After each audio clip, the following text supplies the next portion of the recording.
Conservative leader Pierre Poilievre says he'll cut immigration levels to better align with available jobs, housing, and health services. They grew the population almost 3 times as fast as the housing stock. That is entirely a decision of Justin Trudeau and the NDP Liberals. When I'm Prime Minister, population growth will be below the growth in jobs, housing, and health care. Poilievre's statement comes as a new survey from Leger and Post Media found 78% of Canadians believe current immigration rates are contributing to the housing crisis, while 76% believe it's contributing to stresses on the healthcare system. And 72% believe Canada's immigration policy overall is too generous. Will Poilievre's approach to immigration resonate with voters? It's time to bring in our Friday Power Panel. Nigan Sinclair is a columnist for the Winnipeg Free Press. Mia Rabson is a parliamentary reporter with the Canadian Press. And the CBC's Jason Markusoft is in Calgary. Hey, guys. Hello. Hello. Hey, Mia. So I just read those poll numbers to you. Canadians believe that the country is essentially accepting too many immigrants and it's having a problem on some of our services. Do you think that that's why we're seeing the government take a step back and why we're maybe seeing Poilievre go a bit on the offense about immigration? He's been pretty quiet about that issue. Now we're starting to see a turn from both the Liberals and the Conservatives. What do you think is motivating that?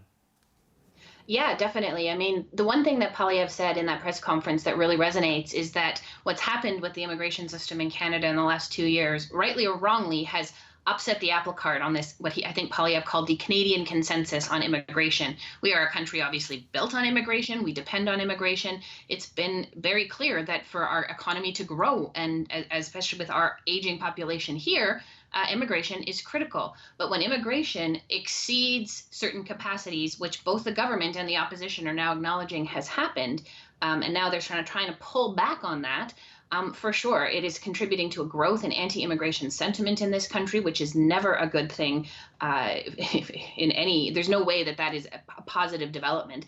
And it's a very difficult thing to some extent to pull back on. And the parties also have to walk a bit of a fine line because there are a lot of immigrants or Canadians who have recently immigrated or family members who've immigrated who still want other family members to come. They believe in immigration. So there's a bit of a delicate balance here, but I do think you're going to see more from the government on this. And for sure, this is going to be a growing line of attack from Poilievre and the Conservatives. Yeah, Jason, the Liberal Party, for much of the post-war period has been known as the party of immigrants, right? They have always been supportive of immigration. They have, over the last few years, overseen a massive expansion of the population. We've added more than 1 million people last year through various programs, permanent and non-permanent. We know the non-permanent population has actually doubled in the last 2 years to nearly 3 million. Now they're talking about dialing it back. Now the Liberal government saying maybe this rate of growth isn't such a great thing. What do you make of that about-face? I mean, their target was was not 1 million people, it was 500,000 people. The problem is that that's just permanent residents. They're allowing people in through so many other channels, through, they can't really control the asylum refugee stream, but the temporary foreign workers that are coming in at massive levels since the pandemic and this huge ballooning in foreign students. And it's forging what might become a new Canadian consensus. And it seems like all parties and all voters for all parties, according to that Leger poll, agree that there are too many people. So it's not surprising that a party that's behind in the polls, a government that's behind in the polls, is going to be trying to scale it back some. For a long time, they thought that they could ideally use immigration as a wedge. If there was any ever an opposition party, and Maxime Bernier was trying to do this a bit with the People's Party, really speak against immigration, encourage immigration levels to be low. It tends to be something that people might see as xenophobic. But the current clamor against immigration, again, from voters for all parties, is very much economic driven. And we're hearing Poilievre and the Conservatives really keep it on that level, that it's an economic issue. It doesn't have to do with culture or anything else, except for some of the stuff they're saying about screening, which will speak to some people's anxieties about people coming from places like Gaza, or the recent individual who was charged with ISIS related charges. And Pierre Poilievre spoke about this yesterday. Mia and Jason just mentioned it, that there was this decades-long consensus that immigration is a good thing, that we need to add people, that it's a virtue to have more people coming into the country to fill labor gaps, to help with an aging population. And now, in just a fairly short period of time, that consensus seems to be crumbling. I mean, if we're to believe this Leger poll, the numbers are overwhelming. People want fewer people to come, and even the two major parties now changing their tune a little bit. What do you make of this shift?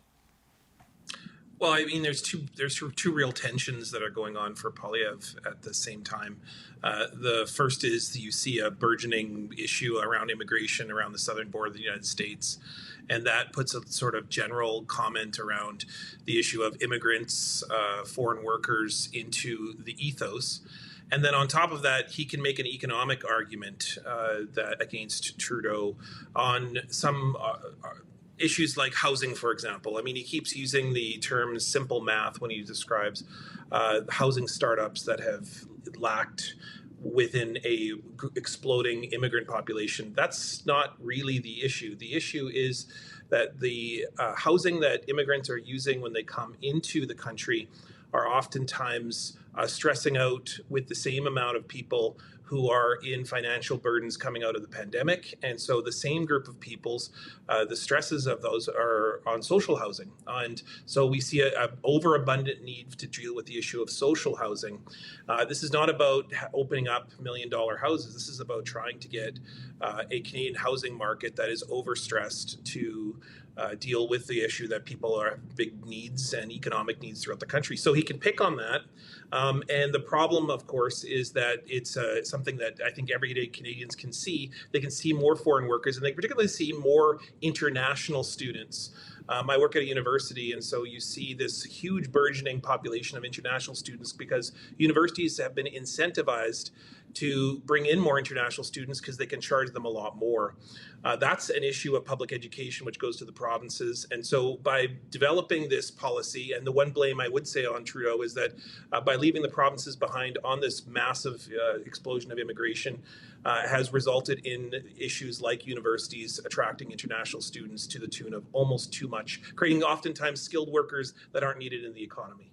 Yeah, and I mean, a lot of provinces now on the hook for less tuition, right? Because this government is trying to push ahead with a clamp down on the number of foreign students coming, but that does leave some provinces kind of holding the bag because they were cashing in for a number of years, right? International students paying a lot higher tuition. That well might be drying up a little bit. Mia, Nigan mentioned housing. You and I were at the cabinet retreat in Halifax this week. There was a housing announcement from Sean Fraser. They're going to open up some federal lands to development. But what's interesting is that the housing starts have not really moved all that much. I was looking at the housing starts for July 2024. They're virtually the same as they were in July 2022, even though the government is redoubling its efforts to try and get more homes built. They haven't made a ton of progress to this point. Some of their programs maybe look promising for the future, but at this point, it's not looking so great. What do you make of Poilievre's promise to tie immigration to housing starts? Do you think that that is feasible? Because that signals to me there could be a huge cut if we're tying it to housing starts alone, because they're not nearly keeping up with how many people are coming in at this point. Well, and it's a very vague promise because he's not really saying what kind of immigration he's planning to tie to housing starts. I mean, one thing that Canada is dealing with now that it really wasn't even 5 years ago, or for sure not 10 years ago, is this growth in asylum seekers. This is an issue that Europe has been facing, Middle Eastern countries have been dealing with, this sort of influx, even the United States more so than Canada. Because of our geography, we have not had that as sort of an issue, and it is a growing, I don't want to call it a problem, but it is a growing thing that's happening. More asylum seekers.